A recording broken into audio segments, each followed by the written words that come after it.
and welcome back to another episode of the On the Sideline podcast with Jackson and Kyle. And I am joined here, as always, by the man just as elite as Joe Flacco. Kyle, how are you doing? No one can ever be that elite, but I'm doing good. Yes. Sorry for the delay, everybody. That was my fault. I was working on a Arizona Cardinals video, so be on the lookout for that. Should be out later tonight. Went a little bit long, so that's my fault. But yeah, this is a fun week. As always, we like to start off with the games that are coming up this weekend, or that happened last weekend, sorry. But yeah, I mean, this is the first. Kyle, how are you doing? Doing pretty good, just gearing up for the end of this season. I feel like this is the point where it's like you're kind of just anticipating the playoffs. You got to the point like I just want to see it happen almost. But yeah, great week of football this week. Yeah, very fun stuff. Yeah, this is the kind of point where it's like we know what every team is, but at the same time, like we almost like convince ourselves that upsets can't happen anymore because we know what these teams are. But sometimes they still happen. So then a team not as good still wins. So yeah. And speaking of upsets, how about those balls? Hail to the balls! They come out, upset the Pittsburgh Steelers. It's unbelievable. I mean, last week, last episode, I was all on. Listen, Pittsburgh's. I think I said you can't tell me that the Steelers don't deserve to be favored over Kansas City. They found a way to lose this one, and to me, I'm less concerned about losing if I'm a Steelers fan, and I'm more concerned about how much players they have hurt now. Bud Dupree's out for the year. They have lost Devin Bush already. They lost Devin Bush's backup in this game. Joe Hayden has gone out. I mean, this is a banged up team, and I still stand by healthy. I think this team can hold their own against anybody, but the injuries are piling up now. Yeah, look, I mean, the only reason I said Kansas City should be the heavy favorite is because I think I don't think there's any perfect NFL team this year. I don't think there's any team that's separated itself as that much better than everybody else. I think every team has a definite weakness, but the difference is one team has Patrick Mahomes to make up for weaknesses and the others don't. It's that simple to me. This team can't run the football. Like, how many times are we going to see a 20-yard performance from their running game and just be like, oh, they're fine. They got Ben Roethlisberger, who, by the way, is like 38 years old. I'm just, I think that this is a good football team. I'm not going to overreact to that. I think they're going to be really good. I think they'll probably make the AFC Championship. But if you can't establish something with James Conner, then I don't know what the ceiling of this football team is. It's a good point. I mean, it's a really good point because on that 4th and 1 late in the game, they had to throw the football because they didn't have a consistent running game. I mean, they could have gone for quarterback sneak. That's what you should do. Definitely the most underused play in football. You were beating that drum a few weeks ago. But yeah, I mean, it's a real problem. But I also want to sit here and say, I don't think it's over for Pittsburgh. I don't think this is. Let's react to it. Let's not overreact to it. Right. A lot went wrong. They had like a million drops in this game. And I think Washington is a better team than we realized. And I think that they played well. And for Pittsburgh, I mean, you were down 3 late in the game. A tipped pass ends up getting intercepted. It was a fluky thing. Yeah, you shouldn't have had that happen. I think the real concern for Pittsburgh is you can't play so conservative with the play calling. You do have to take more chances. And Roethlisberger had done a good job of sort of taking chances when they're there, not when they're not there. But sometimes in the game, there isn't going to be obvious chances to take, and you have to get some explosives if you're going to win. And their one big play was really off of a James Washington, catch and run for 50 yards. Yeah, and it's, they have the players that it'd be okay to take chances. It'd be okay if they turn the ball over a couple of times because they have so many guys on their team that can just like completely change a game at wide receiver. You got to put these guys in positions to make big plays for your team, I think. I think they're going to be fine, like I said. I think they're definitely – I mean, I still think they're one of the top 2 teams in the AFC. That's not a hot take. But, I'm not overreacting to this loss. I think if it ends up Kansas City holds on to the 1 seed, I think that's a big disadvantage for them, especially with Patrick Mahomes being on the other side of the field. But at the same time, I'm not going to overreact and say all of a sudden they're done or they're not going to make it very far. I think they'll be fine. But I also thought Kansas City was the better team anyways. I honestly just kept laughing to myself when I saw the scoreline. Like, our entire NFC East preview was, are you picking the Eagles or the Cowboys? Eagles or Uh-huh. Cowboys? And now 5-7, Giants and Balls, top of this division, Yeah. looking like the real deal. No, yeah, absolutely. And the last thing I'll say about Pittsburgh is the good news is, as Eli Mullen puts out in the chat, they still have the first seed because I guess like they didn't. In order to lose the tiebreaker, they would have had to lose to the Bills or the Colts. So losing to the Balls, they still have that first seed as long as I believe it's as long. Yeah, I'm a little confused on exactly how it works, but I know that they still have the first seed. They play Buffalo, they play Indianapolis, they play Cincinnati and Cleveland.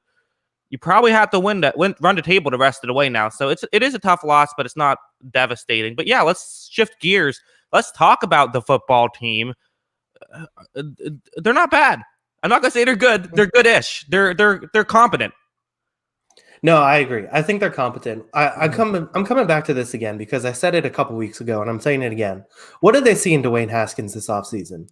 Like, what did he do in training camp? Like, honestly, I know Alex Smith was coming off the injury, but what did he do in training camp to say that this is his job? Because I don't think Alex Smith has been great. I don't think he's been solid, but solid is better than everything else they had. They needed a guy who would come in and not like be terrible to help their defense because their defense is still pretty good. And Alex Smith has been exactly that. Yeah, it's crazy with Alex Smith. I meant to, before the show, figure out his win-loss record is incredible with the Washington football team, and his statistics are terrible with the Washington football team. Like, he doesn't he averages under 200 yards per game, but he also he wins like 2/3 of his games he plays. So it's really incredible. I'm not going to blame them too much for going with Haskins. I think what they saw in Haskins was his college football film. And you spent the first round pick on him. You want to at least see if he has it. I actually think they did a pretty good job of getting off of him pretty quickly and seeing what else they had. And Kyle Allen was the next guy, and people thought he looked all right. Alex Smith's clearly the better option between them. And also, I think all of our hearts dropped for a second when there was that shot of his leg with all bloody in that one.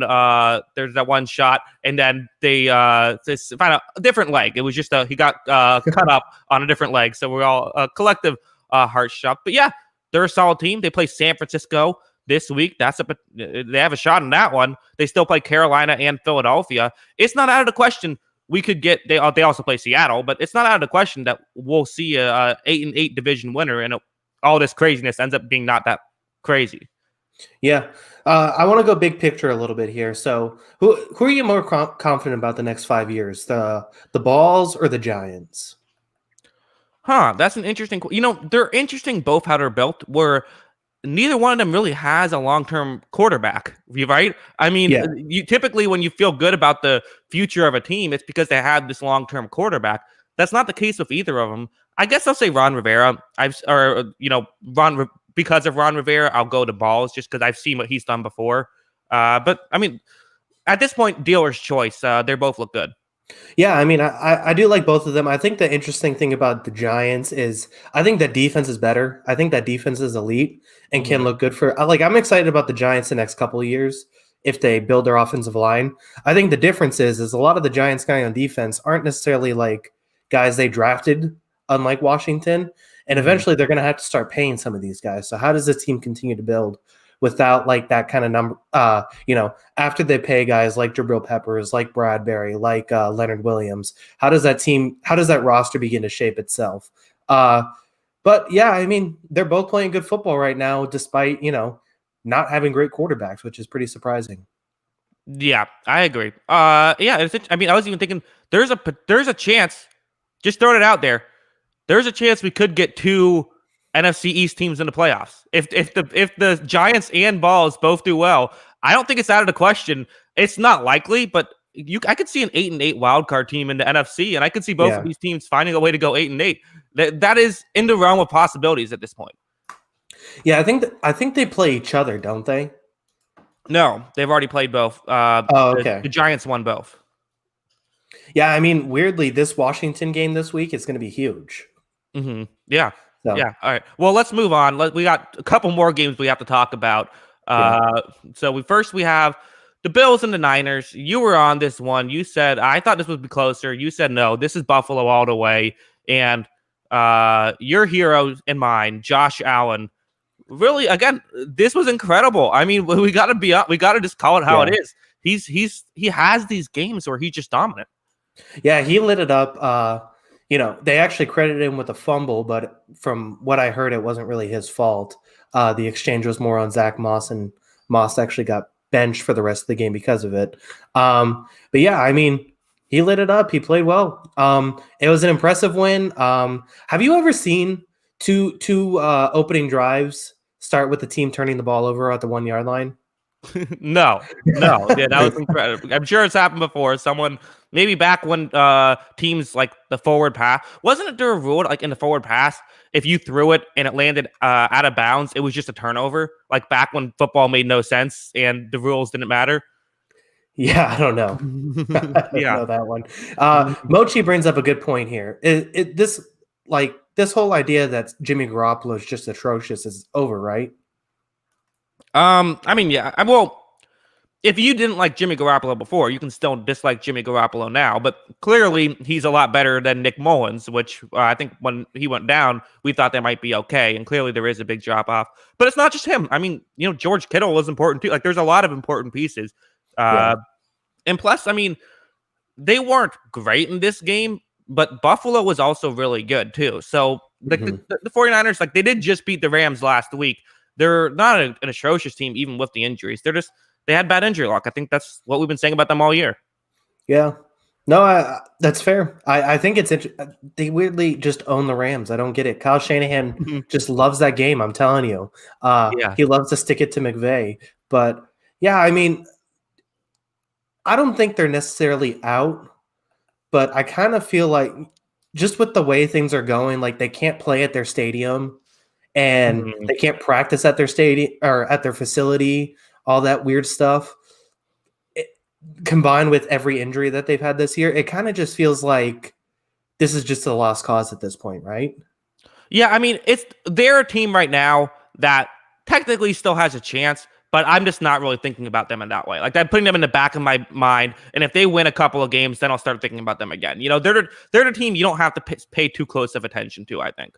Yeah. I just think it's literally like the season from hell for them.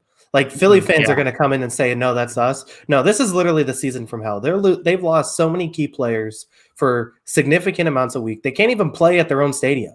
Like, yeah, crazy. It's insane.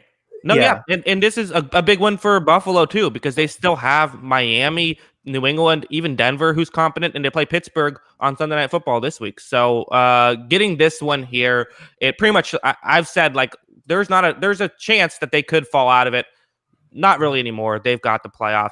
I think getting the 3 seed is really important for them because this team, with the way this run defense isn't very good, they don't want that Cleveland smoke, man. They don't want that Cleveland smoke. Yeah. They don't want to play them round 1, so I think they want that 3 seed bad.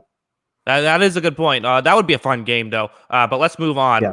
Let's talk final game. This was a fun game. The explosive Baltimore Ravens are back. They got some explosives in this one.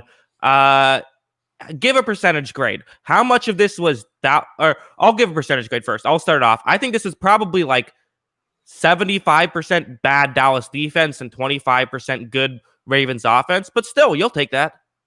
Yeah. I mean, they needed this. Like, they just needed, like, kind of to wake up. And this was probably the perfect opponent because, part of it was influenced by this game, but Dallas has given up the most rushing yards, this season for any defense.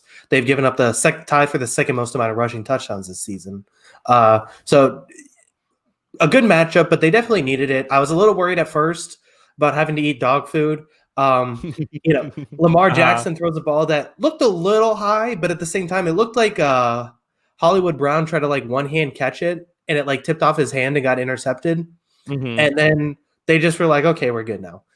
They fixed everything. Yeah.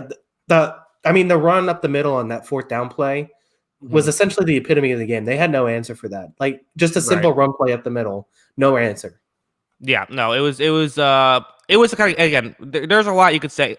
To me, this reminded me of last year's Ravens, and I think why is because last year's Ravens, they were able to bully everyone in the trenches. This year, they haven't been able to do that as much, but once they got a team where they could do that again, we saw it again, which is, optimistic news for Baltimore. Hey, it's not like everyone's figured you out. You still at least have, RG3 in his second year didn't have this. So there's optimism. Yeah. Yeah. Mm-hmm. No, I agree. I think it's like I said, I think they really needed it just to kind of wake up. So we'll see if they turn this thing around and are able to make the playoffs. I think they do, but nothing's a sure thing in the NFL. Yeah. All right. Let's move on. Man, these before we know it, we're gonna have every game's gonna be played after Sunday. I mean, it just keeps going that way. All right. Yeah. So yes. So now let's. Oh, I forgot to put the banner up of the score. So I bragged a lot last Sunday about how I had a perfect week. It's so great. All that had to happen was the Steelers had to beat the football team, and I was gonna have a perfect week, and we were gonna be tied. Well, that didn't come true. So it is still a 1-point deficit. Again, lowest score wins right now. So you have a lead, small lead though. This is anyone's game. Yeah, I don't know. I feel this. This is a brutal week. I'm just saying that now. This feels like the kind of week where all of your gambling friends are going to be on social media complaining about how much they lost. Because I was looking at this, like there's maybe 4 games I feel really confident about. And there's like 3 or 4 that I'm still debating on the winner. This feels like a really tough game. Yeah, I agree. I look at it. I think there's 4 games that I would be very surprised if it went the other way. Every other game wouldn't be shocked at all. Yeah, so let's just get into it. Since I am losing, I give you the first game. I'm going to give you the game of the week, the one we all want to hear talk about. How about Broncos Panthers, baby? Who do you got? Broncos minus 3.5 favorites. That's right. We're starting to show off with some Denver and Carolina love. Yeah, I'm picking the Panthers here. I don't get this line. I really don't. Like, I don't get what we've seen from the Broncos at all to think that, I mean, is this overreacting to them almost beating Kansas City? Like, I don't know. So. Partially. I think that, Carolina has the smaller market, so there's less homer bets for Carolina. That probably factors in. I also just think that I do think Denver's good on defense. Their offense is it's so abysmal. But the flip side is like they have had these moments where they've looked good. So I wouldn't be shocked if it goes either way. But yeah, I'm with you. I have the underdog winning this one as well. I was kind of hoping you'd take Denver on this one, which is why I gave it to you. Yeah, no, I got the Panthers. If we're just talking about, like, I do feel like these rosters are pretty close to even. And if it just comes down to which team do I think is going to make more mistakes, I'm taking Drew Lock making more mistakes than the Matt Rule coach team. So, yeah, I got the Panthers winning this one. I just think they're a better, more disciplined football team right now. Yeah. All right. I think we can move on. This isn't not a big one. We'll just, both teams aren't going anywhere at this point. I'm sure some Broncos fan will say we still got a shot, but all right. You can now give your first pick. All right, this is perfect because I don't want to pick this one at all, and it's always funny to give you this team. So Houston at Chicago. Okay, I feel great about this one. I had this one way further down. And usually when I feel great about a Bears pick, it doesn't work out too well. Oh boy, he's gonna do it. But I am not picking the Bears this time. That's why I feel that way. I'm giving it to Houston. I think Houston's, for one thing, this Bears defense has clearly not looked the same. Teams have been able to get that. I think that this Houston offense is underrated. And on the flip side, the problem with Houston has been their defense. Every defense looks great against the Bears offense. I feel like Watson will find a way to get some points. I don't think there's any way that I see Chicago being able to do much, even against a bad defense. And the other team has Deshaun Watson, and I feel like the broadcast will probably mention about 75 times that the Bears had a chance to draft Deshaun Watson, but instead chose Mitchell Trubisky. As they should, because it was a bad pick. But look, I think what? Hot take. Bad pick to take Mitchell Trubisky. Yeah. I mean, I think I think I take the Texans too. I just watching that game last week, it kind of feels like the Bears gave up. Yeah, Bears they don't care. Gave up. Like I why feel like, would you? Yeah, but I feel like weirdly with this Texan, wouldn't it be like on brand almost for like Mitch Trubisky to have like a 330 piece and 3 touchdowns on this game, and everyone's like, that's maybe a 1 year, flyer on Trubisky. Yeah, I don't know. I feel like that's in the realm of possibility. I don't see it. I think that this is going to be a Have you seen the Houston win. Texans defense? This Texans defense is bad, The man. Bears couldn't get anything going against Tennessee's defense. Chicago hasn't been able to get anything going against any defense. I mean, I don't know. I mean, they put some points up on the Lions. Even Kenneth Lee brought it up. You could have saved the $2 because I just said it. But yeah, even Tennessee's defense looks good against Chicago. Yeah.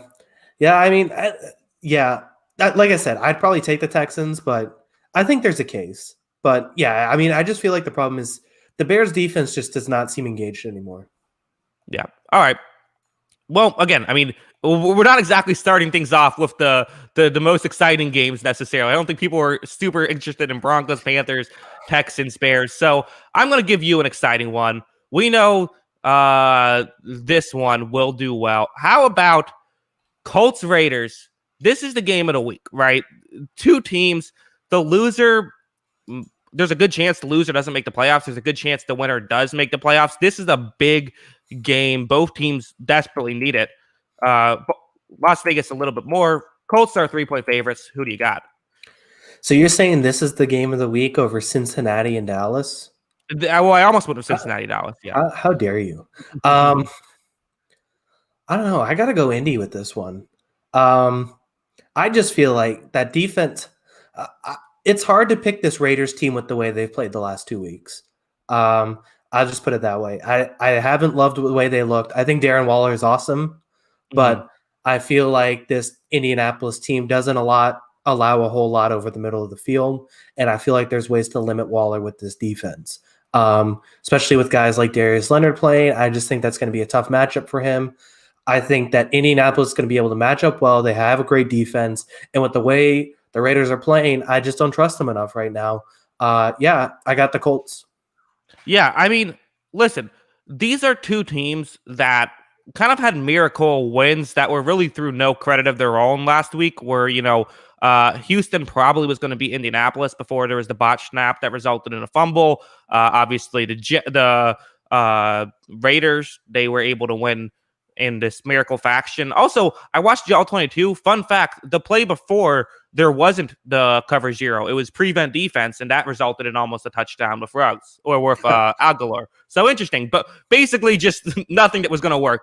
But yeah, I mean, this is a very big game. Here's why I like the Raiders in this one. I had the Raiders in this one. Again, why I'm giving it to you, because I think the Raiders are going to win. I'm going to give you this game. I think that with Las Vegas, I think that they you look at when their offense has had success, it's when they play defenses like the Colts, who like to play zone coverage. They like to say, this is just what we do. Moochie Studio in the chat says Josh Jacobs should be back. They're healthier at this point than they have been recently. I think that on defense, they kind of match up well. It's not perfect, but you can definitely see in this sort of zone coverage. I watched the tape from the Raiders game. The most frustrating thing, I'm going to make a video on it, their defense refuses to make adjustments. They like to play their zone coverage, even against the Jets, which every team has played man coverage against them because they can't get separation against man. They still decided to play this zone so often. So, I think that against this defense, it'll be better. Rivers does miss some throws. You can take advantage with the zone defense. It could go either way, though. Yeah, I mean, even with Jacobs back, this Colts run defense is really good. So I don't know if I don't know if I'm as concerned about it. Like, I don't think he's going to have as much of an influence. Obviously, it'll help more than him not playing, where the run game struggled against the Jets a little bit. But yeah, I mean, I just think the Colts, I don't know. Like, we keep saying, when is the dam going to break in the and Rivers just has like a 4 or 5 interception performance, but he hasn't had it. He keeps playing really well. I think it's time probably to take this Colts team a lot more seriously than we are. I think we're taking them the right amount of seriously. I think this is what they are. They're a playoff team. They're not a championship contender. Their ceiling is their absolute ceiling is 2 wins. Their realistic ceiling is 1 win in the playoffs. That's fair. But I mean, do you think they're going to win the division or no? Well, I can't get a handle on Tennessee. I mean, the Tennessee is so up and down. It's hard to say, but I think that they're a division-winning caliber team. I'll say that. Yeah. I mean, it'll be interesting. I just think this Colts team's really good, so I'm still gonna pick them. I think I mean, maybe the Raiders turn it around this week, but I need to see it with the way they played the last 2 weeks. Yes. Also, Eli Mullen in the chat says, "I'm surprised to see the Jets are still undefeated." And then says, "Oh, never mind. I was looking at my phone wrong." Yes, good stuff from Eli Mullen in the chat. All right, yeah. I mean, I think this should be a very fun game. Both Yeah. teams really need this one. Let's move on. Your turn for a pick. Uh, Washington at San Francisco. I can't Okay. separate these two teams a whole lot. I know they both had differing weeks this past week where San Francisco got crushed. Washington pulled off a huge upset. But how do they respond? I think I'm going with the underdog again. I am going to go raise your balls. The Washington football team is going to win this football game. I just think that this is I think that we've seen Nick Mullins, when under pressure, make mistakes. Washington has done a great job of getting pressure, and it's not even that much Chase Young. Like, Chase Young's getting all the credit. Like, he's been fine. He's shown potential. I think he'll be good next year, but like, he hasn't been great this year. It's really been a lot of the other guys stepping up. And I trust Washington to not make mistakes against this 49ers defense. I think they can move the ball pretty effectively against them. I think the Washington football team not only wins this game, I think they're the better team. Yeah. I mean, I can't, I think there's arguments either way. I think San Francisco could come out and, play really well because the return of Alex Smith to Arizona, the Arizona 49ers, could be a big one. But yeah, I mean, I think I would probably take Washington too, but I think it's close. I think these two I don't think there's a whole lot actually separating these two teams right now, despite how well Washington's playing. Yeah, I know. I think that's fair. I just, again, there's something to be said about quarterbacks who don't make mistakes, and I think these quarterbacks they're probably going to get you just as much equal value. Mullins might even get you a little bit more value in terms of pushing the ball down the field, but Mullins turns the ball over. So again, we don't spend too much time on this one either. We've really started this show off with quite a few duds, but yeah. Any final thoughts on this one? No, I mean, just talking about the week slate, there's just a bunch of mid-tier teams that are really like close that are playing each other. And then there's a few marquee ones that are good, but sorry, Yeah, people. exactly. Yeah. Well, I'll give you a big game now. This one, I'm happy it fell to me here at number 5. This is a steal with the 5th overall pick. Steelers, Bills. Bills are favored in this one. They are the home team as well. Who do you got? Ooh, all right. So I am going to take the Pittsburgh Steelers. I know they're missing a few guys on defense, but I think that they're going to be just fine in this one. I don't want to overreact. I think this 2.5 line's a little crazy to say that all of a sudden the Bills are 2.5 point favorite just because they're at home. I just think Pittsburgh is I think Buffalo's played really well. I think they're playing good football at the right time, but I still feel like Pittsburgh's better. And I don't think that's a hot take at all. Buffalo's defense has improved a little bit, but I still feel like Ben's going to be able to move the ball on this one. And, maybe this is the game where, we talked about this Bills run defense not being great. Maybe this is a game that the Steelers running game wakes up a little. Probably not. But yeah, I mean, there is that hope. I think it's interesting because I agree with you. I had Pittsburgh as well winning this one. It's definitely an interesting game. I think that the real concern for Buffalo is just, will there be constant pressure? Their line's been well this season, but with consistent pressure, listen, TJ Watt gets consistent pressure against everybody. So there is that concern, even without Bud Dupree. I think there's some concern of just how healthy is Pittsburgh going to be. And there's going to be some concerns about how much can they get through the air, because the Buffalo Bills have done a much better job as the season has progressed at sort of stopping things through the air. But same thing with, again, Pittsburgh. We've seen how Josh Allen can completely implode on himself if receivers aren't open. We saw that in Kansas City. So there is this chance that Josh Allen just has one of those, Josh Allen games. rookie year Josh Allen games, basically. Yeah, I mean, I think that's completely fair. I still think the Steelers defense is really good, despite, the injuries. Like I said, I think that they can put up a really good performance in this one. So, yeah, I mean, I think if Allen it really comes down to which Allen are we getting? The one that's played really well this season, or the one even against Kansas City and some of the other teams they've played, who's turned the ball over a few times and looks like old Josh Allen, like you said. I feel like it really is just going to come down to that. Yeah, no, I mean that's it's a huge thing in this one. I'm very much looking forward to it. I think Pittsburgh also just coming off of a loss. I think they're and one thing worth mentioning about this game that I wanted to mention about the when they lost last week also is that they were on short rest. I think but they were on 4 days rest, and Washington was on 8 days rest. Like that's just a huge difference as well. So they're going to be more healthy now. Yeah, Eli Mullen says Joe Hayden's going to be out. He's another one of those guys. There's a lot of they have a lot working against them. They're tired, they're banged up, but they're a really good team too. Yeah. All right, well, let's move on now. Time for you to give me a game.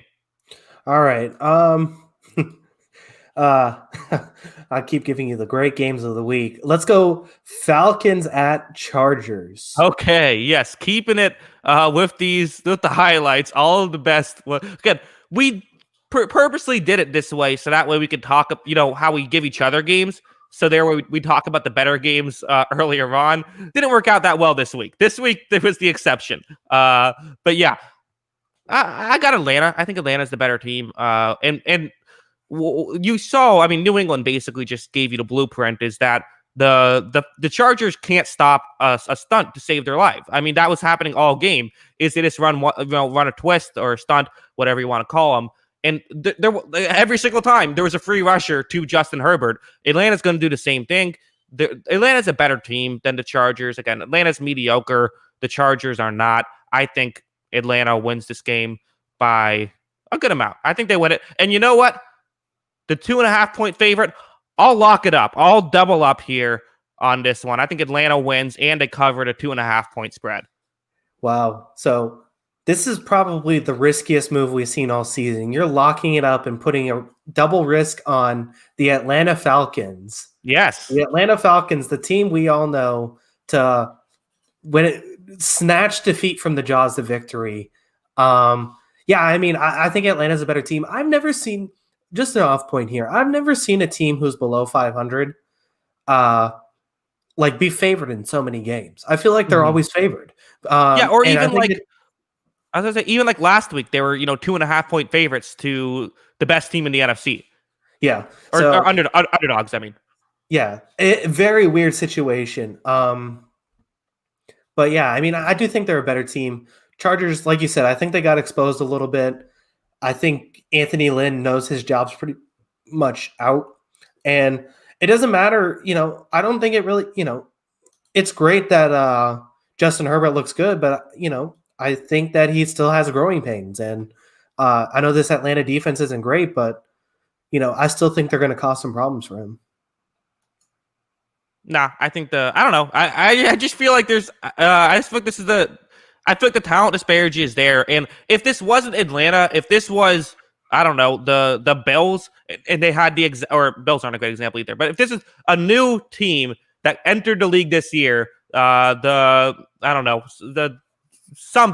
Blue Jays. There's now the Toronto Blue Jays. They're a football team as well, and they had the exact same players as Atlanta, and they're playing the Chargers. We'd be like, oh yeah, the Blue Jays got this one. Yeah, no, I agree. Yeah, we can move on. Yeah, let's get off this one. Yes, finally get into the good games. I'm going to give you one. This one's fun. This one is one that I'm going to be looking forward to. How about the Cardinals taking on the Giants, the division leading Giants taking on the team that is not in the playoffs, Arizona Cardinals right now? Yeah, I'm locking this up. Giants are winning this. Giants are winning this at home. I just need the Giants to win, not to cover the 2-point spread. Listen, Kyler Murray doesn't seem like he can move right now. He doesn't seem like he can move the same way he did early in the season. He looks hurt. He's played hurt, I'm assuming. He doesn't look like he can move and is taking the life out of this Arizona offense. And with the way this Giants defensive line is playing and the way their secondary is playing, if Kyler can't move, the Giants are winning this. I don't care who's at quarterback.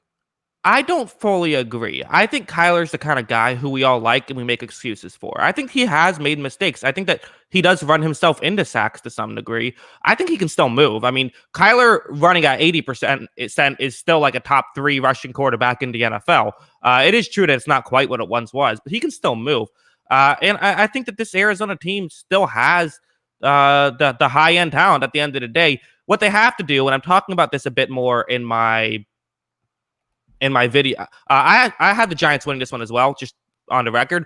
But I do think one of the things I talk about in the video I'm making is sort of how they can't really get these long developing plays because their offensive line hasn't been very good. And it does concern you against this defensive line. But at the same time, it really does feel like what really hurts them is when you have these dominant edge rushers where a lot of the pressure for the Giants comes through the middle. I think that could give an advantage to Arizona to some degree. And what they need to do more, they need to roll out Kyler Murray, have him move, have him get time that way to get the ball down the field, and get better at your play action because their play action, there's no reason for them to be as poor at play action as they are when they have such a good running game and they have a natural play action with Kyler Murray being a quarterback. But there's a way Arizona wins this game, but I agree. There's much more ways that the Giants win. Yeah, I mean, I think it'll be an interesting game. I just feel like right now, I like the way the Giants are. It's two teams going in different directions, right? The Giants are going up. Arizona's going down right now. I think the one thing that Arizona has going for them is as bad as I don't want to say bad, as not great as their defense has been sometimes. I think they've been good at points. They're pretty good at actually getting some interceptions. Maybe they force a few turnovers out of is it Colt McCoy playing or Daniel Jones or? Well, that's another key issue in this one where it hasn't yet been decided. It says it's still up in the air as to who's going to be playing on Sunday. And I kind of think they'd be better off if in this game in particular with the guy who isn't going to take as many chances and turn the ball over as much. Yeah. No, I think that's fair. This might be a better matchup for Colt McCoy. I don't think I don't think Daniel Jones is like anything that it's like he has to start no matter what. But yeah, I mean, I think that they could get some interceptions in this one, create a few turnovers, but at the same time, I just don't the way the offense has played the last few weeks. I just don't see any way they move the ball against this Giants defense. I think the Cardinals gave up currently 4.5 yards per carry. And Wayne Gallman's also played really well for the Giants. It's crazy to say that I picked the Giants to win because Wayne Gallman's playing well, but he has played really good football the last couple of weeks. Yeah. So, yeah, I mean, I just think that this is a team going in the right direction compared to a team going in the wrong direction. I think there's something about when you just lose as opposed to when you just win. I do think there is something about like the Giants just beat the Seahawks. There is kind of the mindset of like, hey, we don't even have to beat the Cardinals now. Arizona, I think, is going to be more desperate in this one. This is a huge game, though. It really is because, like I sort of talked about, there is this possibility we get 2 NFC East playoff teams. I mean, if the Giants win this game, there's a world where they're not just in the division lead, but they would be set in a wild card spot as well. Like the gap has closed a lot. So, there's also that implication of a potential tiebreaker for the 7 seed. Yeah. Yeah, no, I agree. I think it's going to be interesting. Can the Cardinals right this ship, though, is my question. Yeah, I don't know. And their defense hasn't been great. I think it's fair to say the Giants have a clear advantage when they're on defense, and they're going to have a clear disadvantage when they're on offense against the Cardinals defense. Even though the Cardinals defense has been mediocre, that's still better than the Giants offense. Yeah. So, All right, we'll move on with this one. That's my lock. We're going to go to Thursday night now. You're not picking this. I know you're not. But the Patriots are going to beat the Rams Thursday night. So go ahead and tell me why they're not. Well, they're not because they're not that great. Still not that talented of a football team. I watched, for one thing, the Rams aren't going to give you all those special teams mistakes. I think that you have what they were able to do last week against the Chargers, so much of it, as I said, it was stunts. It was twists. It was them being able to outsmart the offensive line. You're not going to do that against LA. They have a much better offensive line. They're much better coached in the offensive line. And really, New England, they can't get pressure one-on-one matchups. They have to scheme their way into pressure. And that's what you have to do to beat Jared Goff, is you have to get pressure on him. I think that there is this possibility. There is a world where they get pressure, force Goff to make some mistakes. I think even if they do that, the Patriots are going to get 4 yards on offense against this team. I mean, how do you think that they're going to win against one of the best defenses in the league with the Patriots? Cam Newton had an all-time great quote after last week's game where he said that it's not the sexiest thing in the world to get 69 passing yards. But it's true. How do you see that a team that can't move the football is going to beat the best defense in the NFL? I was mostly just joking, but I mean, okay. Now that I proved you wrong. No, I mean, I'm interested to see this game because it is the Belichick against McVay factor, which we saw in the Super Bowl. Can McVay coach a better game than he did in that Super Bowl is going to be the big question. This defensive scheme that the Patriots keep rolling out against this team, though, it could just honestly work again. And then we've seen Goff be probably the most up and down quarterback in the NFL this year. Literally looking at his game log, it's almost like week to week, it's like good week, bad week, good week, just over and over again. And we could honestly see it again in this one where this secondary that I think has played better in the last few weeks. Gilmore's been awesome this month. Stephon Gilmore's back, baby. Yes. So we got hit. What's that? Sorry, go ahead. No, he's been really good this past month, especially. I still think he's been good all season, but especially this past month. JC Jackson. Okay. Sorry, I keep thinking that you're done. No, go. No, I was just going to say that he wasn't Defensive Player of the Year good at the beginning of this season, but he's found that form. It also, I just think that their coverage was it had its best week against the Chargers, and paired that with the constant pressure. Talk about how much you love JC Jackson for a second. Yeah, I mean, he's second in the league in interceptions right now. He's been awesome. I think the secondary is going to cause some problems for Goff.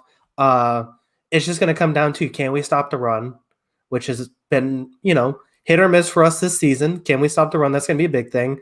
And can we just, can we manufacture 20 points? That's basically the Patriots saying all year, is this team as good as the team that beat the Ravens, Cardinals, Raiders, all these other teams? Probably not. Is it as bad as this team that lost to the Broncos, and who else did they lose to that was bad? The Texans?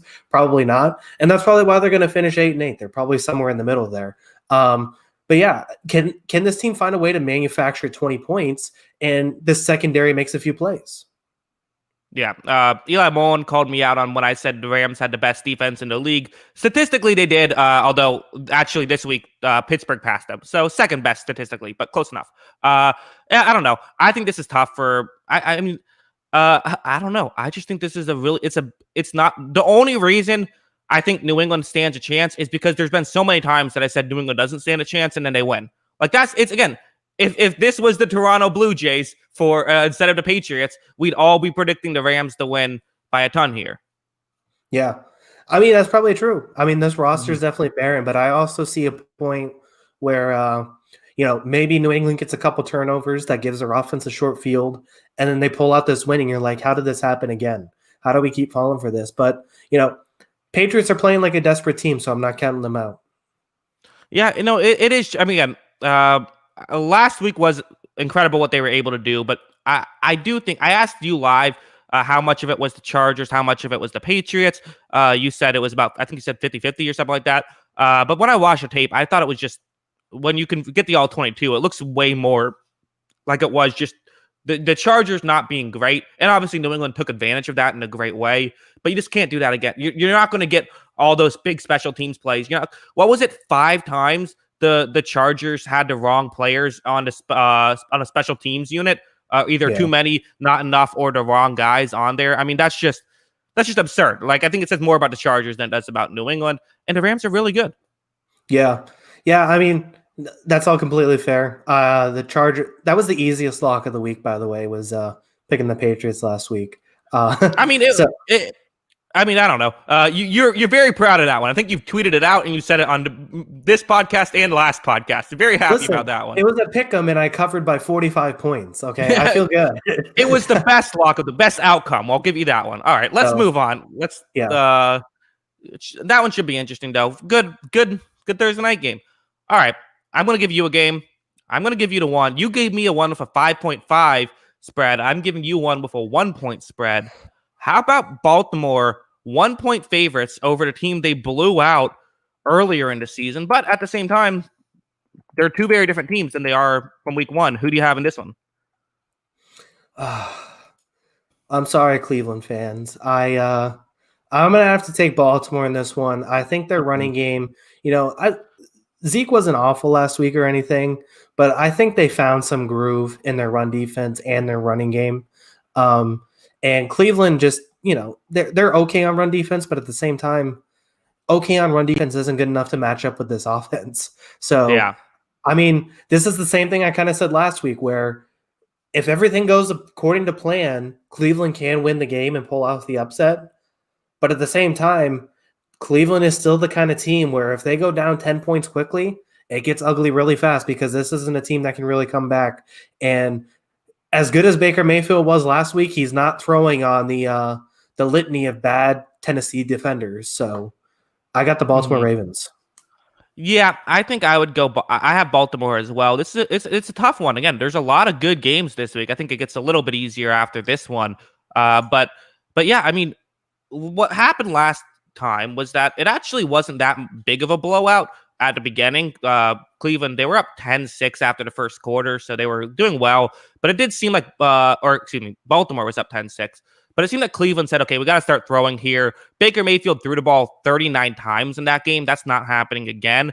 I think what we're going to see what we should see is whichever team gets down, don't panic, still run the ball. Like, that's what you have to do, is you have to just find a way to keep the running game going. Don't panic. Don't make these adjustments. We've seen Baltimore in the past, especially, they start throwing the ball a bunch when they get down. If you're down 10 in the first quarter, keep with the running game. That's plenty of time. Yeah. No, I really think they should. The way they use Hunt and Chubb is perfect.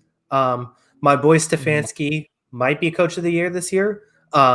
So, I think there's a lot of things going for this Cleveland team. I don't think I think that 32-point loss is sort of an anomaly. I don't think they're that bad.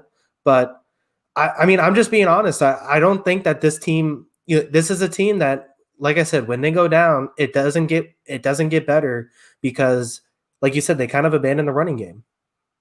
Yeah, well, and another thing too is that we've seen, last week we saw Baltimore, they were sort of able to have these explosives back. They had explosives in week one as well against Cleveland, and that's what Cleveland has to stop. And the reason why I'm so particular on explosives with the Ravens, as opposed to some other teams where I don't want to talk about it, is if you're going to have a heavy rushing offense, you need explosives. You need to get 15-plus yard plays consistently, because if you're going to try to run these 12-play drives every drive, eventually something's going to go wrong. You're going to get a holding penalty. There's going to be a fumble or a tip pass interception. And it's just so hard to consistently get points that way. And especially when you're, if you get a holding and it's 1st and 20, if you're a team that only gets 5 yards every play, you're not going to get the first down. So you got to get those explosives. And I think Baltimore can. Yeah.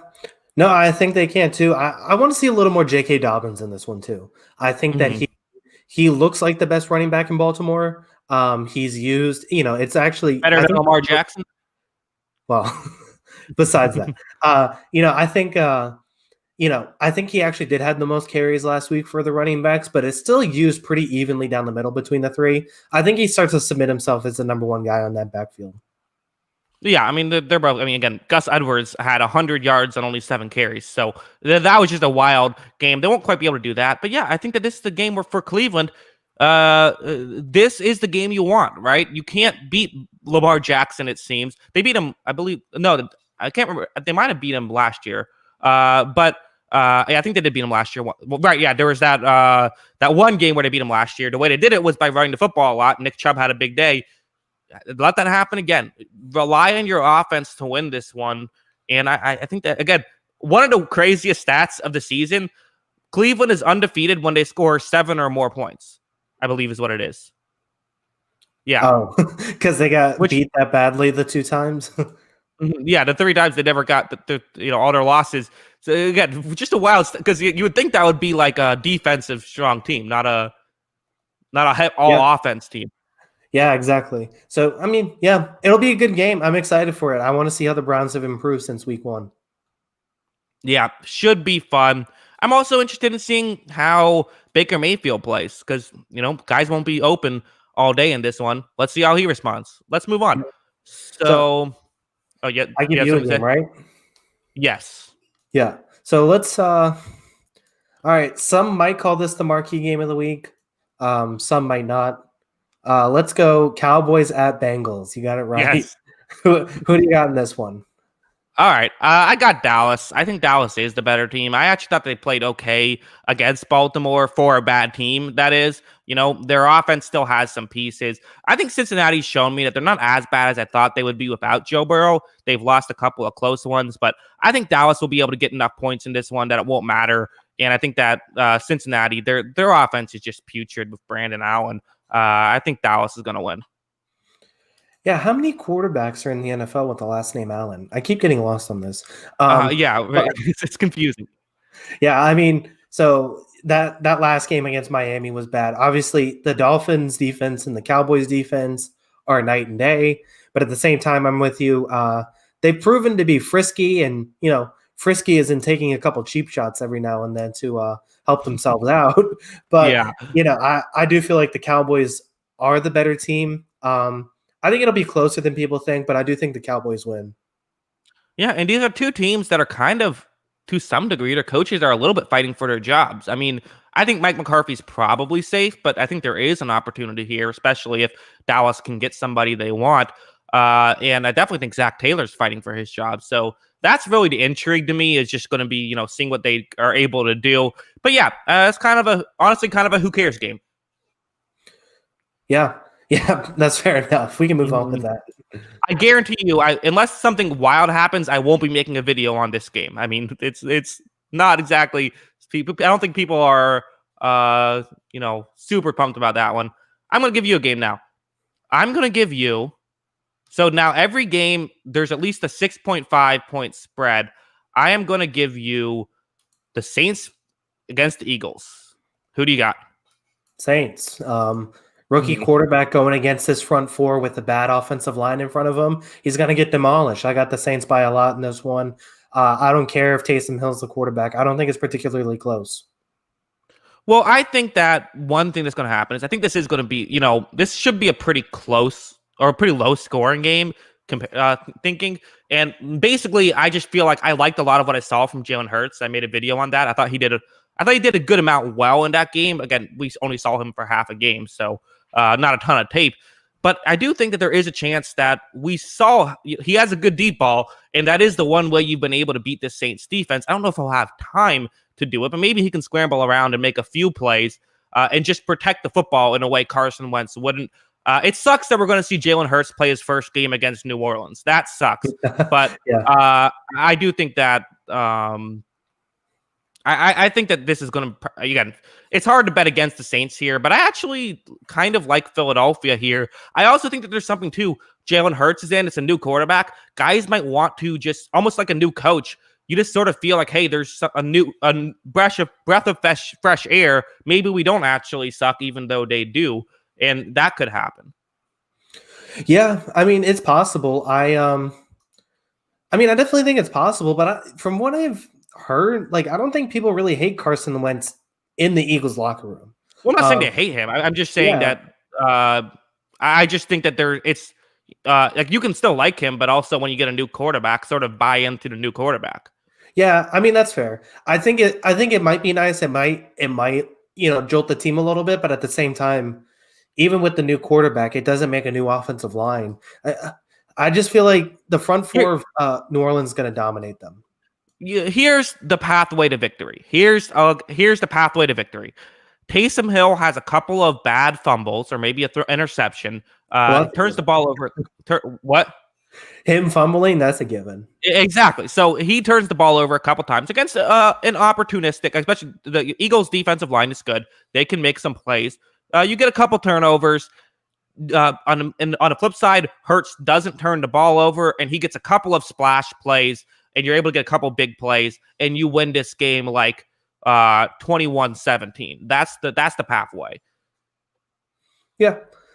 I mean, I think that's fair. I think I'm discounting this a little bit. I don't think there's a 0% chance the Eagles win, But at the same time, I just feel like putting a rookie quarterback out to this defense for his first start is just kind of not ideal. I guess that's the way I'd put it. Not an ideal situation. Yeah, it's probably not great, probably good, but again, they thought Wentz was the answer. Crazy stuff. At least you have someone who might be. Let's move on. Time for you to give me a game. All right. I think I'll give you this one because this is now where I start to feel a little more comfortable at the games left. I think people think this game's going to be a lot closer than it's going to be. Mainly just because they let it is two competitive teams. I'll give you Chiefs Dolphins. So Okay. Yeah, go for it. Yeah, I mean, so this is the biggest test we've seen from Miami. I think even if Miami loses, there's a way they can lose this game and you feel good about it. Granted, that didn't work out too well for the Raiders when they lost to the Chiefs and everyone felt good about it. But, if Miami can keep this one close, I think they'll feel good. The problem is that you really do have to be able to run the ball to beat this Kansas City Chiefs team.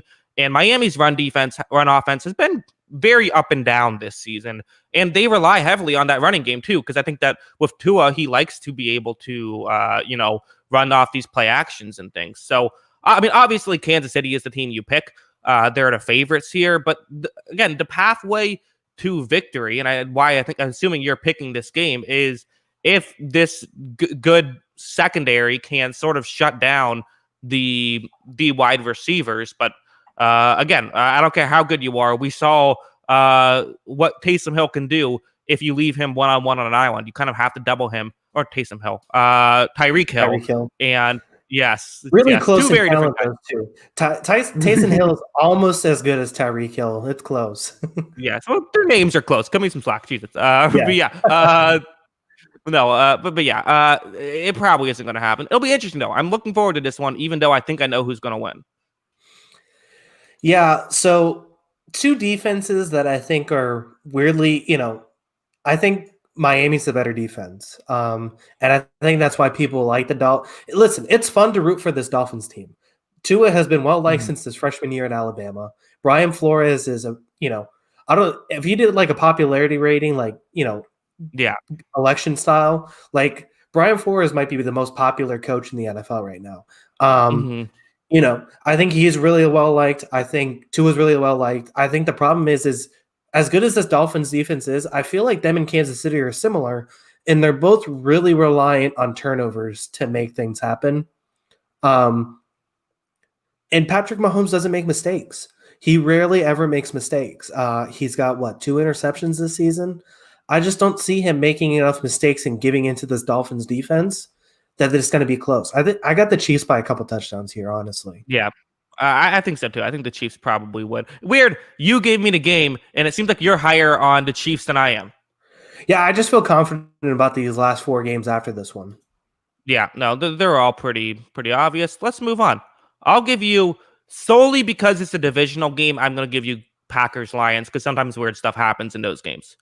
Yeah. Hey, Lions played pretty well coming back last week, but that defense still doesn't look great. They got, if they're getting beat up by Trubisky and what's the guy, David Montgomery, then Aaron Jones and Aaron Rodgers, the Aarons are just going to have a field day in this one. So I got the Packers here by, probably more than 10. The Packers, listen, I've been harsher on them than a lot of people, but they're starting to round into a team that looks like they might win the NFC.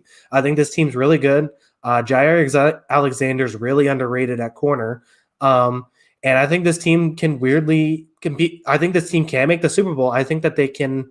I think they're going to run it up on this one. Yeah, probably. I mean, again, we have seen Green Bay at times not win by as much as they should against not great teams. They kind of have the similar thing Pittsburgh has of this play down to competition thing. So that's the concern, I think, for Green Bay. But the talent between these two teams is just so far apart. The Detroit Lions don't have a coach, although, again, them not having a coach is better than when they had a coach. So that's almost a good thing for them. And, maybe, and at the end of the day, if this game does end up being close in the fourth quarter, like Matt Stafford's someone who can pull a win out of nowhere. He can pull a rabbit out of his head, to quote the great Jason Witten, and find a way to win. Yeah, my thing is with the Lions in this one is I think that the roadmap to beating this Packers team is running the football. We've talked about this multiple times. And while I don't think the Lions are a disaster in the backfield, I don't think they're atrocious at running the football. They have three guys that are capable of running the football. Um, I just don't think they're good enough to neutralize this Packers defense and make it almost an even game. This is still a team that likes to throw the ball with Stafford more, and I just don't think that's playing into the Packers' favor. Well, actually, I think you say something that made me think that maybe there is a chance because the sort of the criticism of the Lions offense has been they're a very run pass team. So maybe they can actually get more rushes on those first down runs. More yards, Yeah. I mean. I mean, But I don't know. possibly, but I don't think I think they're Yeah, solid, probably but I not. don't think these guys are good enough to, beat up the Packers defense on the ground. I mean, yeah, it's probably going to be a Green Bay win, but you never know. Let's move on. 3 games left. There's the Jets, Seahawks, Vikings, Bucks, and Titans, Jaguars. Who do you got to give to me? Um, I'll give you your team because the other ones are going to be blowouts. I'll give you your team against a team that is in the playoffs. So Bucks, Vikings. Who do you got? Yeah, the Bucks are going to win by a million. This is as confident as I've ever felt in a Bucks win. I mean, the Vikings. I don't get why everyone thinks this team is good. They're not. And you look at the matchups. How does Minnesota like to win? They like to run, hit you with the occasional play action. You can't run against this Tampa Bay team. They have the best run defense in the NFL, even without Vita Vea. So this is a really good run defense. The only real way to beat Tampa Bay's defense is through speed. They don't have a lot of fast guys. They have a lot of good route runners, so they might be able to get something that way. But they're really going to have to throw the ball a lot. And Cousins has shown that if he doesn't have a running game, he can get into trouble. On the flip side, this is a team that struggles at rushing the passer and doesn't have great corners against Tampa Bay, who likes to have these long developing plays where they go down the field. This is where you're going to see a lot of bombs. You're going to see a lot of big plays. If the Bucks lose this one, put a fork in them, they're done. Game over. This is a game they should win by 20. And I was going to give this one the lock of the week, but then I like the Falcons a little bit better because the line's different. But this should be a Tampa Bay victory. Yeah, I think they're going to shut down this. I mean, you're a Vikings hater. You're honestly a Vikings hater. I am. They're not that good. You're as fraudulent on them as I was on the Bears. But listen, I mean, I don't think Minnesota's a complete train wreck. But I do. I think Tampa Bay is going to win this game because they're so good against the run. Dalvin Cook's not going to have a lot of room in this one. He could still have a great game because he's Dalvin Cook. I just don't see it. And I'm with you on a lot of those points. Like you said, a team without cornerbacks isn't going to beat. A team without cornerbacks isn't going to be Mike Evans, Chris Godwin, Gronk, Antonio Brown, Tom Brady. I almost forgot who's on this team. I think the Buccaneers are going to come up pretty mad and run the table here. I honestly think that's what it is after this bye. Yes, I like this chat in the this comment of you mad Vikings owned the Bucks the last 5 years, dude. Everyone's owned the Bucks the last 5 years. Why would I be mad about the Vikings? It's not like they've beat us any worse than any other team. Everyone beats us, whatever. But no, I mean, here's why I don't think the Vikings are that good. Tell me why I'm wrong. Let's look at their last 5 games when everyone's talking about, hey, this has been their their swing. Well, past 6 games, so they beat past 6 games has really been when they won 5 of 6. First game, they beat Green Bay. That's a good win, right? No denying it. A lot of it was because there was 8 possessions in that game, so they shortened the time. I do think that there's no doubt that Green Bay is the better team, but they found a way to win. I give them credit for that. They beat Detroit. Congratulations. You beat Matt Patricia. They beat Chicago by 6 points.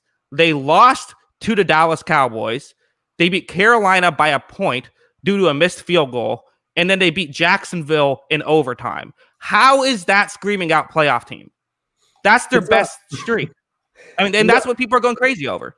I mean, I honestly think this team might make the playoffs by default. Because I think the Arizona's going down, and I think maybe one of those NFC East teams jumps up, but I also don't think that. Like, I wouldn't bet on that. I still don't love those NFC East teams. And San Francisco is the same thing where, like we talked about, is the season from hell. I think they might get that 7 seed almost by default at that point. But I think we're discounting this offense. I think this offense has been discounted. I think it's actually been really good this year, especially since they kind of turned things around. Cousins has had a really good year. We talked about Justin Jefferson. We said last Sunday that we would both pick him as rookie of the year because he's been that good. So I think this offense is really good, but at the same time, I just don't think it's to match up with Tampa Bay. Yeah. Again, people are mad at me because I'm very strong on the Bucks winning. I see someone says Bucks lost 3 out of 4. Talk about your own team. I mean, but again, you have to take into consideration who they're playing. You can't just say 3 out of 4. They lost to Kansas City by 3, LA by 3, and then I got crushed by the Saints. That's inexcusable. I don't think the Bucks are that good either. I don't think the Bucks are a championship team. I've never said that, but I like what they saw. They're coming off a bye, and like I said, if they lose this game, then put a fork in them. That's what I think. Yeah, look, maybe the Bucks aren't a championship team, but I think these two teams are on different tiers. Buccaneers are probably a tier 2 team, where the Vikings are a tier 3 team, and I think that's fair. Yeah, I see Bucks fan here. I think Jefferson will be a problem. Bucks to win. That's fair. Like I don't think that this is going to be a 90-0 game, but I do think that Minnesota is going to have problems. I think this is a good matchup for the defense, and it's a great matchup for Tampa Bay's offense. That's what I think. Let's move on before more people get mad at me because of that. And listen, Kyle, you agree with this, right? I haven't been like some massive homer about the Buccaneers. I've been lower on them than you basically all season. Yeah, I think you've been more neutral about the Buccaneers than probably anybody else. Because I feel like the Buccaneers all season, you've either had to have the take of they're one of the 3 best teams in football, or they're a bottom tier team who's fraudulent with all these pieces that are washed up now.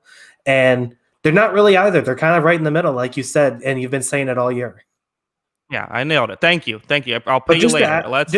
Just to aggregate this. No, you're a complete Buccaneers homer. Okay, you're all over this. Yes. All right. Let's move on. All right. I'll give you another divisional game. It's a game that doesn't involve the Jets, so I'm going to give it to you. The Titans playing the Jags. Titans only 7.5-point favorites. Who do you have? Titans. So Seahawks or Jets? No, I'm just kidding. Yeah. Listen, Jaguars, I don't think this is quite like the Jets. Like, this is a bad football team, the Jaguars, and they probably shouldn't have won week 1 either. They haven't won since week 1, and they probably shouldn't have. That was the one game where it was the bad Phillip Rivers game. He got it out of his system almost. Look, I mean, the Jaguars are kind of frisky, and, Mike Glennon has been competent since he took over, but at the same time, like, I don't see any chance they win this one. This is a bad team. Yeah, I guess there's a chance. I mean, the Titans' defense was terrible last week, and so maybe we'll see Mike Glennon go off. It seems unlikely, but maybe. If they can get enough on offense, that's the hope, is that Tennessee maybe just like turns the ball over a couple times. And the Jaguars' defense has played better down the stretch. So I do think I'm giving you this one because there is a world, if we're talking about like, if you believe in the multiverse theory and there's going to be 1,000 different universes where this game is played, there's like at least 1 or 2 of them that the Jaguars win.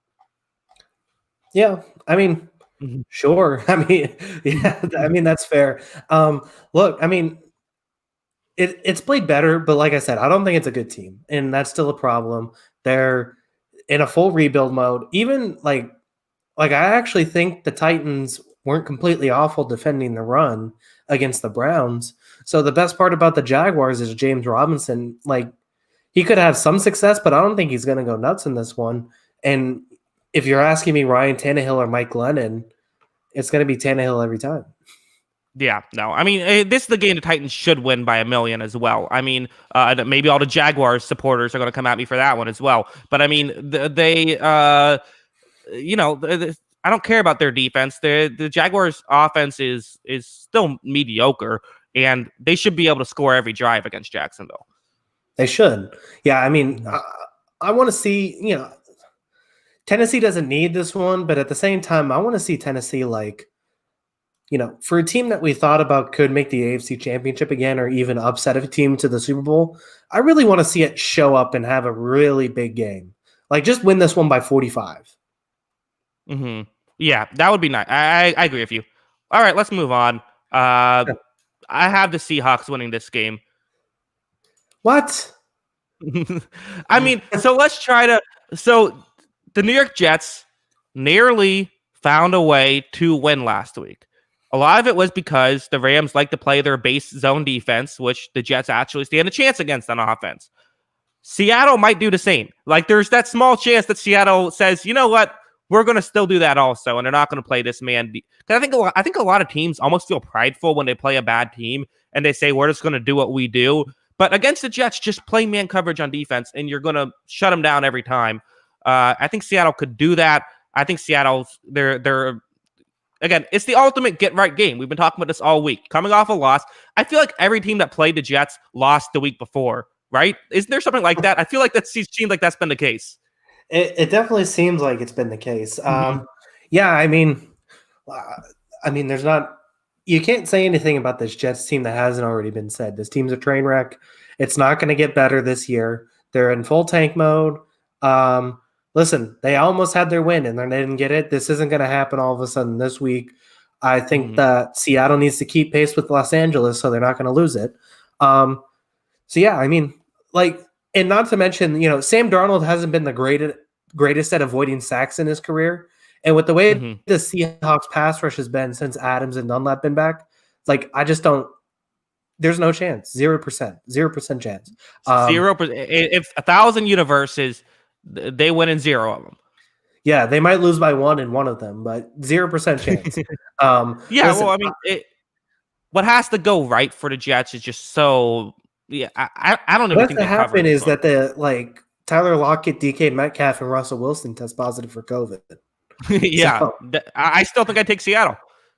Yeah. So yeah, I just don't see it happening. Yeah, probably not. Jets 4 games away from Trevor Lawrence. I had a theory. This isn't my theory. I've heard this before. I think I saw it on Reddit. So week 17, New England plays the Jets. If they're out of the playoffs, let's say they're mathematically eliminated week 17, do you throw that game to give the Jets a win and then make the Jaguars, assuming they still only have 1 win, end up with the first overall pick, so they can get Lawrence? You get Lawrence out of the division. That'd be really funny.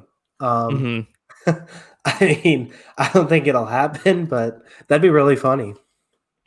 Yeah, no, that would be good. Yeah, interesting. I mean, the Jets, we all know what this season is. All right, so that's their show. Thanks to everyone in the chat for hanging out with us. Even the people that got mad at me for my Bucks pick and my hatred for Minnesota. I don't hate Minnesota. I just don't think I think they're a mediocre team. I don't think they're a great team. I think that's a fine prediction. Sorry, I'm getting angry again. Vikings hater, Jackson Kruger. Vikings realist. Okay. No. All right. Kyle, let them know where they can find you. Yeah, GuyBostonSports.com. Like I said, you can get to writing, see some writing there, some podcasts. I'm doing an NBA player ranking right now, which I'm hoping to drop this week. That'll be some good stuff. Be a little busy the next couple of days. I'm actually missing my first Patriots game in 3 years, I think, as I was thinking back. I got to cover some high school football, so I'll miss that, unfortunately. But yeah, so go to GuyBostonSports.com. Check out some NBA talk. Yes, I'm sure you can. Good stuff from you as always, Kyle. And until next time, have a good one. Peace. I was saying, and to be clear, have a good one to the chat. Kyle, I don't care if you have a good one or not. That's fine. Okay. All right.